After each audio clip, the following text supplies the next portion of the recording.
各位好，今次係第一次同大家見面，而家係3月30號跑沙田嘅10場賽事，我介紹嘅係第一場5號嘅妙算奇勝，睇返佢上一場呢一場谷草嘅4班1800米嘅表現先，去片。1800大熱係5準備好嚟，一起步嘅時候啊，咁啊都算幾齊集雙嘅。咁啊前面快啲嘅馬呢都好多隻喎，中間喜勝威龍啦，咁啊中檔有龍澤飛駒啦，最出客家之光擺咗喺前面啊，外邊黃衫夢照發啦，最出仲有隻一起美麗啊，跟住個第6位呢走二搭係大將嚟噶，內欄黃衫幻影旋風啊，後邊5匹馬三江飛輪紅衫啦，咁啊埋邊位置仲有掌聲啦，後邊3隻快步向前啦，外邊係整蠱專家，暫時電有淺藍衫淺藍帽呢係妙算奇勝嚟噶。好啦，咁啊轉呢個滿貫彎啦，前面放啊嘛客家之光帶頭啦，跟住喺第2位就夢照發啊，喜勝威龍呢就跟住個第3啊，第4位有一起美麗啊，第5位外邊紅帽啊龍澤飛駒埋邊黃衫，第6仲有幻影旋風啊，後邊6匹馬啦，大將呢掌聲響尾5內欄嘅，後邊4隻三江飛輪快步向前啊，尾2係整蠱專家，暫時殿後仍然係淺藍衫嗰匹呢妙算奇勝嚟噶，去到對面直路嘅中段啦，前面都仲係呢隻客家之光拋嚟個幾馬位噶啦，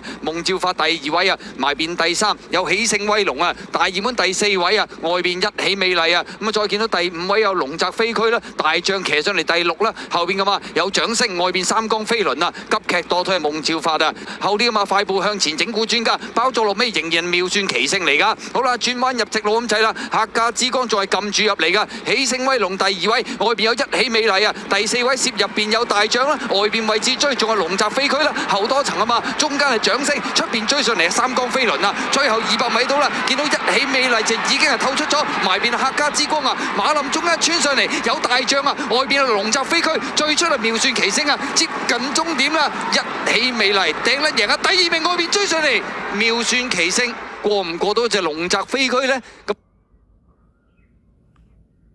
其實大家睇完呢條片之後呢，都覺得妙算奇勝嘅